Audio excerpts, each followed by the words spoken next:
Hello YouTube viewers, sorry about that. This is a commentary on a Zerg versus Zerg on, I forgot what map this was. This was a replay of me in my first placement ranking matches way back in the day. A lot of the things that you'll see in here I've mainly clarified up and I know what to do now versus, like, let's say if this happens I know how to counter it. I kinda got that whole concept now.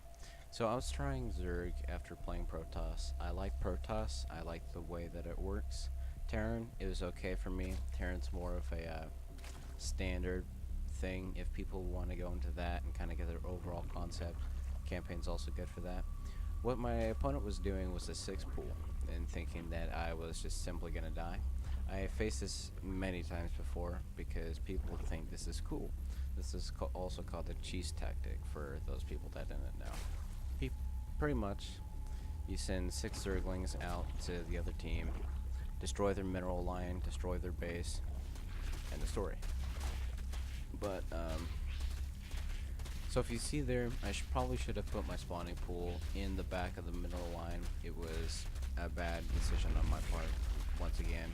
I know now to put it in the back versus, out in the open. So he attacks that first. One thing that I do like about Zerg, just to throw out there, is the broodlings. If you destroy a building, those go out. I like that defense mechanism thingy mabobber. So there you see my queen take out some Zerglings. He saw that it was nearly dead, sent some more in, destroyed my mineral line completely. I then threw the spawning pool in the back. Then I got my Zerglings out, took out those, and went to the front. Then I started to get back into the game, or at least hoped I would get back in the game. One thing to note, if those players are out there, one thing that is a good tactic is to cripple the economy line of the enemy. If you do that, you have a higher rate and a higher chance of you winning. So right now, I now know that you can actually spawn another creep tumor by a creep tumor. This I did not know previously, and I used another queen that I made to make creep tumors, which I could have used those resources to make more Zerglings or different attachments. See, you see that queen over there? It's just one thing that I know now. So you see there my line of Zerglings. If I went in there, I probably could have died, I could have won, but what I was trying to do, I think this was a good thing that I stayed back. So he went around using the bottom board, one thing that makes you focus, that use the drone to block the enemy Zerglings. If you can do this as, like, knowingly, sorry about the misspelling of words, not the best vocabulary it is, if that's a word. If you can do that, and you're skilled, and you're confident that you won't lose any drones, do it, because it is awesome if you know how to. So you see there, I put up a Hydralisk den, and I got one Hydralisk. There's my mistake again with throwing up. So he starts to make a composition of Hydralisks, roaches, and Zerglings. If I would have known this, if I would have scouted, if I had some sort of scouting mechanism, such as an overlord in that, like in the beginning, which I didn't know that was a part of the Zerg strategy, do it, because then you can see what the enemy players is doing. If you watch right now, he is superior in a certain sense, even though if you look at what I have versus what he has, it may seem that he has lower. If you look at this, he has a hive. He has a great army composition. And right there, the spending. I didn't know that you should be spending at all times getting upgrades for pretty much everything at all times.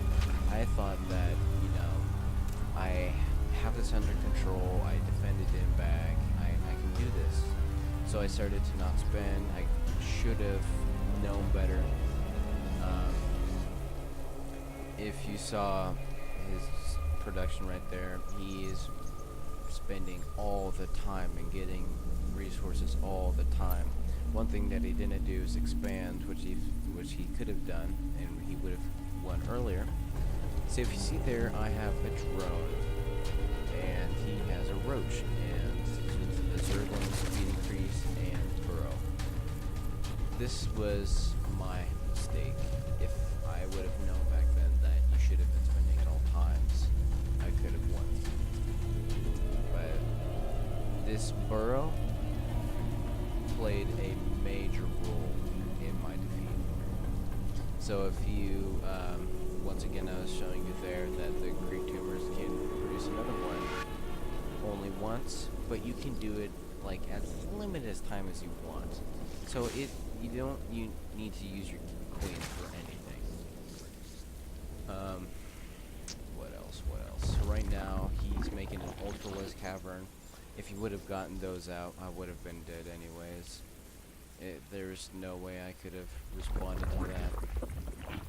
I threw up a spire, you know, thinking that I was gonna make Mutalisk, gonna get that whole ground unit. Okay, so I'm gonna rewind it here, and this is where my fall takes place. So burrow, if you don't know, for those new players, is something that you want, because as Zerg you can surprise your enemy fairly easily. One thing that you also need to know if you're playing against a Zerg player, you need to have some sort of detector, whether it can be an overkill, which you can have those more from your overlords, an observer if you're Protoss, and a Raven if you're Terran. So if you see there, he has a great army composition. Sorry, I'm going to fire. And you know, I saw those Zerglings, but I didn't even see those Hydralisks. I probably wasn't paying attention, and you know, I was gonna wait for him to come back up and see their reinforcements. Now, one thing that I don't think he did on purpose, but this is how things happen. My Hydralisk started to go for the Roaches, not on the Hydralisk themselves. Either way, if I get a focus on the Hydralisk or the Roaches, I get a block anyway. So if you see there, my whole army got obliterated. My natural expansion just got decimated. I had nothing. All I had was primarily a spire, Hydralisk cavern. I should have made Mutalisk way earlier in the game and then did a counterattack. Should have made more creep tumors around and put up a defense barrier so that if something like this happened, I could recover from it. But like I said, this was a placement match, and I'll see you next time.